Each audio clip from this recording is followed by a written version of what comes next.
Mabuhay and welcome to Lake Sherbinian! Ang mga tao'y kay saya.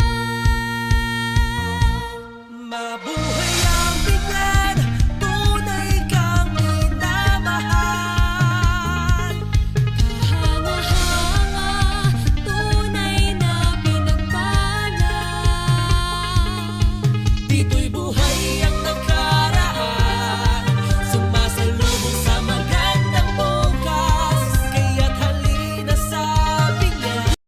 At ngayon, nandito tayo sa Lake Sherbinian at meron tayong isang nakitang turista na nagpapagala-gala dito at nagpapalakad-lakad. Ngayon ay tanongin natin siya kung anong ginagawa niya dito. Miss, pwede ka ba naming ma-interview para sa aming proyekto? Okay lang. So, ano pong pangalan niyo muna? Sweet. Sweet?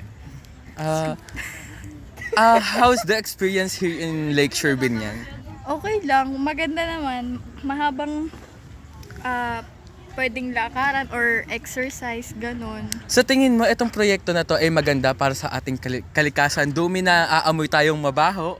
Pero sa tingin mo, good ba to sa mga bata or mga gustong pumunta dito? Siguro, para sa akin, siguro okay lang kasi pwede mag-exercise. Pero kung makakaamoy ka naman ng mga basura kasi nga malapit tayo sa dam site, siguro pwedeng ilipat na lang yung dam site sa ibang lugar kesa tinayuan ng tourist spot pero may dam site na katabi. So, ang masasabi mo is okay naman magpunta dito. Though may mga, ayun, minaamoy tayong not good na smell.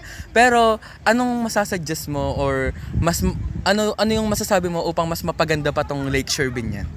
Siguro mas dagyan pa nila ng kakaibang activity na pwedeng gawin ng mga kids para mas lalo pang dayuhin to. And sana nga maalis yung dam site. So, Miss Sweet, may kasama ka ba dito? Wala, ako lang. Kawawa ka naman. So, maraming salamat sa pagpapaunlak ng aming interview at masayang Thank you. pagliligoy-ligoy dito sa Lakeshore. So, ayun, may na-interview tayo na isang turista dito sa Lake Sherbinian at sa tingin ko is maganda naman yung experience niya dito. Kaya, ayun, tara't maglibot.